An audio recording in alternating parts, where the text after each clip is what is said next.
Bonjour William, bonjour à tous. Marine Le Pen, bonjour. Bonjour. J'imagine que vous êtes aux anges ce matin. Non, c'est pas si simple que ça.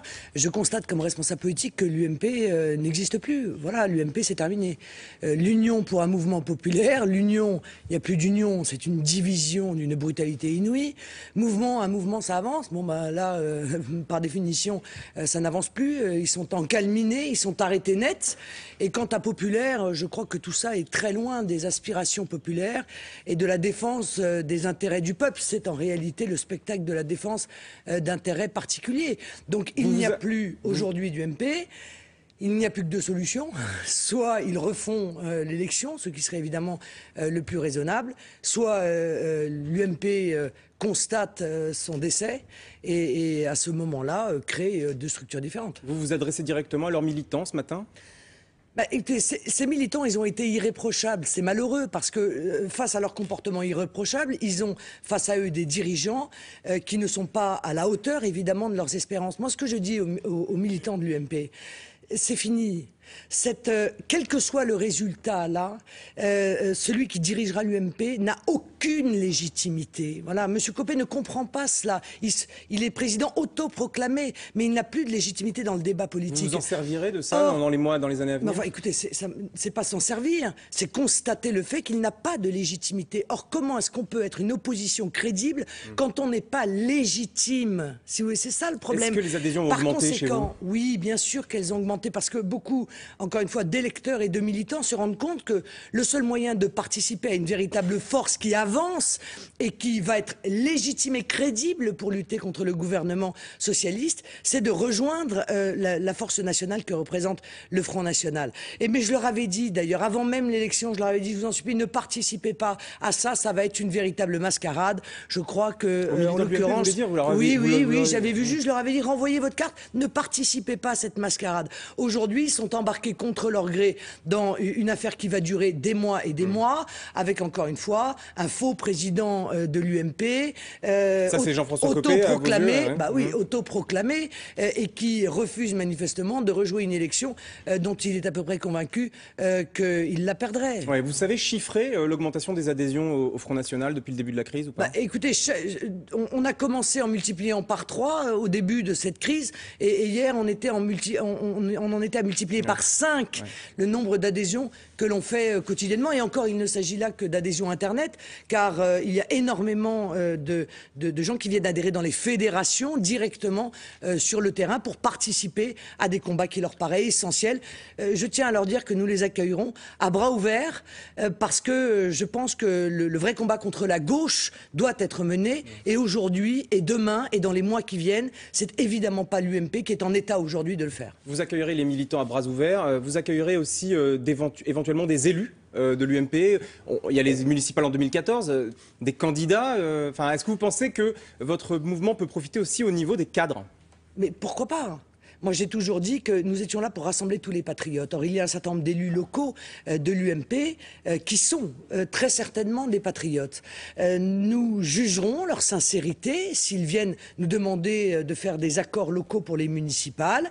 Et si ce sont des élus qui se sont comportés de manière loyale et qui n'ont pas participé à la destruction, notamment de la souveraineté de la France, notamment s'ils sont députés en votant le traité européen, eh bien, pourquoi pas mener une action locale. Avec des conditions, mais bienvenue, vous leur dites bienvenue.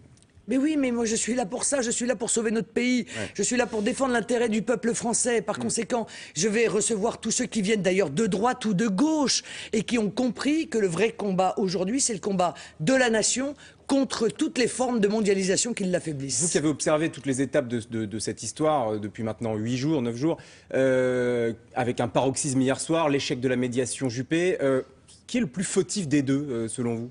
Clairement, c'est Jean-François Copé. Pourquoi ? Ça apparaît extrêmement clair. Il s'est autoproclamé président et il pense qu'il va duper les Français à la suite d'une décision d'une commission qui, semble-t-il, est totalement à sa main. Bon, ça n'a aucun sens. Donc, le mieux pour l'UMP aujourd'hui, c'est probablement de faire désigner un administrateur judiciaire chargé de réorganiser des élections. C'est, à mon avis, ce que les militants de l'UMP doivent réclamer compte tenu de la situation épouvantable auquel ils assistent. Le retour de Nicolas Sarkozy, vous y croyez, vous? C'est évoqué en ce moment. Non, le retour de Nicolas Sarkozy, non. Mais je pense que Nicolas Sarkozy va voir M. Fillon pour essayer de le convaincre de ne pas aller devant la justice. Car je crois que Nicolas Sarkozy est très inquiet que la justice vienne peut-être mettre son nez dans les affaires de l'UMP, si vous voyez ce que je veux dire. Alors, parlons un petit peu de vous, de votre avenir politique à vous.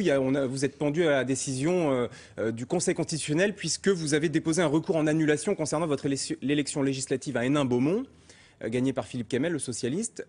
C'est imminent, là, la réponse du Conseil constitutionnel, mais est-ce que vous êtes optimiste sur cette réponse? Je suis inquiète parce que le dossier est extrêmement sérieux en droit, mais je pense que les difficultés que vivent aujourd'hui l'UMP risquent de pousser un certain nombre de membres du Conseil constitutionnel, dont vous savez qu'ils ont un lien très proche avec l'UMP, à ne pas considérer en droit la résolution de ce recours. Ont-ils très envie qu'on rejoue l'élection et que je risque de rentrer à l'Assemblée nationale? En tout cas, je peux vous dire que compte tenu de l'unanimité du jugement, du caractère sérieux de ce dossier, que ce soit par les journalistes, que ce soit même par mes propres adversaires politiques, si le Conseil constitutionnel n'annule pas ces élections, cette décision sera exclusivement une décision politique. Parce que vous êtes, si jamais l'élection est annulée et donc il y a une nouvelle élection, une campagne, vous êtes sûr de gagner. Vous êtes... Oui, je suis convaincu que cette élection a été volée et que par conséquent, les électeurs m'enverront à l'Assemblée nationale. Vous pensez que Jean-Luc Mélenchon essaierait à nouveau d'être candidat là-bas, à Hénin-Beaumont? Je ne suis pas sûr. Pourquoi? Parce qu'il y a vécu une défaite extrêmement difficile et subir une deuxième défaite annoncée serait évidemment pour ses perspectives politiques assez difficile à gérer. Il nous reste moins d'une minute. Deux questions assez rapides. Un aéroport à Notre-Dame-des-Landes, vous êtes d'accord? Vous êtes Non, pour? je suis en total désaccord.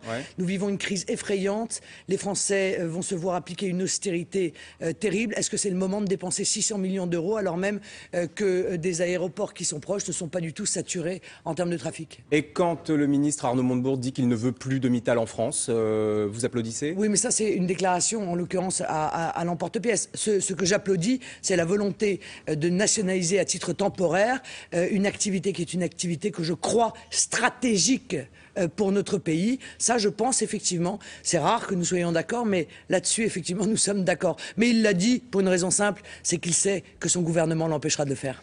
Marine Le Pen, merci beaucoup. William, c'est à vous. Merci.